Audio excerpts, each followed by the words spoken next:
Босоо самдан орон даяар хан хинтийн босоо самдан хэмээн алдаршсан Ганжуур Жовын самдан 16 дугаар жарны Шаргчин гахаа буюу 1899 онд хуучин Цэцэнхэн аймгийн Цэцэнвангийн хошуу одоогийн Хинтээ аймгийн Баян хотог сумын нутагт төржээ. Самдан багаас адуу малтай ноцолдож ачаа бараа ачиж буулган аян жин тээж бяртынхээ суун үеийн хүүхдүүдтэйгээ барилдан дээл хувцаа тэсгээдэггүй байсан гэдэг. Тэгээд жовоо тахилаг хошууны наадамд зодоглон бүхийн гараагаа эхэлсэн 20 настай залуу ир анх 10 засгийн наадамд ирж барилдан 4 давжээ. Түүнийхээ хойдон жилийн наадамд ирж барилдан дахин 4 давж ийхүү алдарт авраг арслан заануутай хүч үзэн барилдаж эхэлсэн босоо самдан 1921 оны 10 засгийн наадамд 8-ын даваанд лууг үний вандан дунаж үзүүрлэн заан цол авсан байна. Мөн 1923 оны 10 засгийн наадамд 112 бүх барилдахад их шивгд босоо шагдартай үлджээ. Халахын босоо нэртэй 2 бүх наадамчин олны харааг булаан гол асрын өмнө үр зогссноо шагдар нь дайраад барих гэж ухсгээтэл самдан цохиод хажууд хийж зайлахад босоо шагдар бариад авчаа. Ийхүү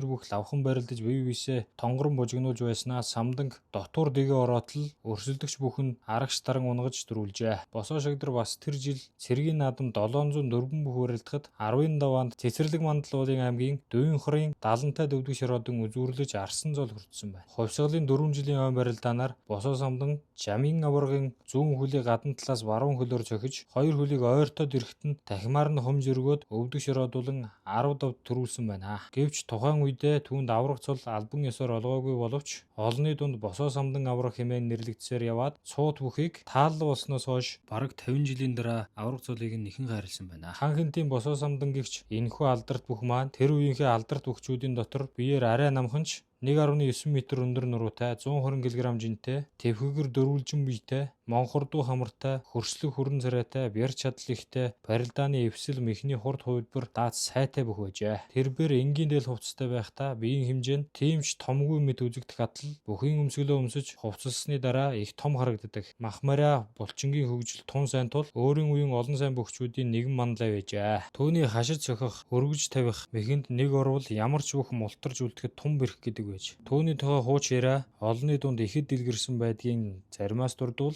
1930-ад оны орчим цас ихтэй зодорхуу нэг өвөл Баян Түмэн Дорнод аймаг руу дүү Доной хамтаар хөхөр тэргээр жинт хийжээ. Дүү нь хөсгөө хөтлөн самдан Жингийн зувааны ард өөд газар морио хөтлөн явган гэлдэрч явж. Гэтэл тэдний араас бүхээгтэй 2 хүнтэй том яаз гэгч машин цас шороо бужигнуулан хөнгөнүүлж ирээд өөд газар хүч алдан шарвтал омголон нэгэн шар өргөн ухсгийж хөтлж яваад хэрэг нь машины дугуйнд дайрагдан ямбижээ. Нөгөө машины жолооч аяншин жинчний тэрэг дайрч ивдснээ юмд бодохгүй яваад өгч.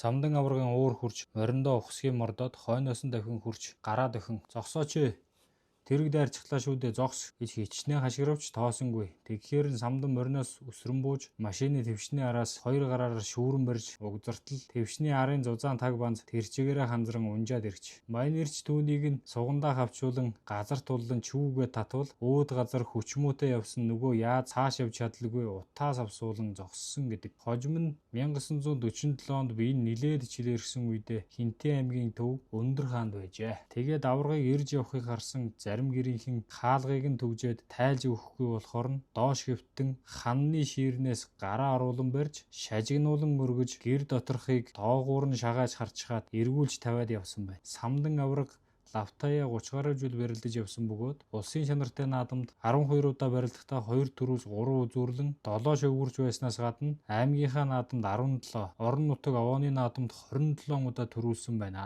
Гайхамшигт Монгол бүхийн нэг Ганжуур Жовын самдан хэмээх энэхүү босоо бүх 1947 оны 5 дугаар сард таалал төгссөн байна. Түүний дурсгалыг мөнхжүүлсэн баримл Эдүгэ Өндөр хаан хотын төв мөн түүний төрсөн нутаг Хинтээ аймгийн Баян хотог сумын соёлын төвийн үүдэнд байх нь бөхөө дээдлэгч ард түмний хараа булааж байдаг ажгүй.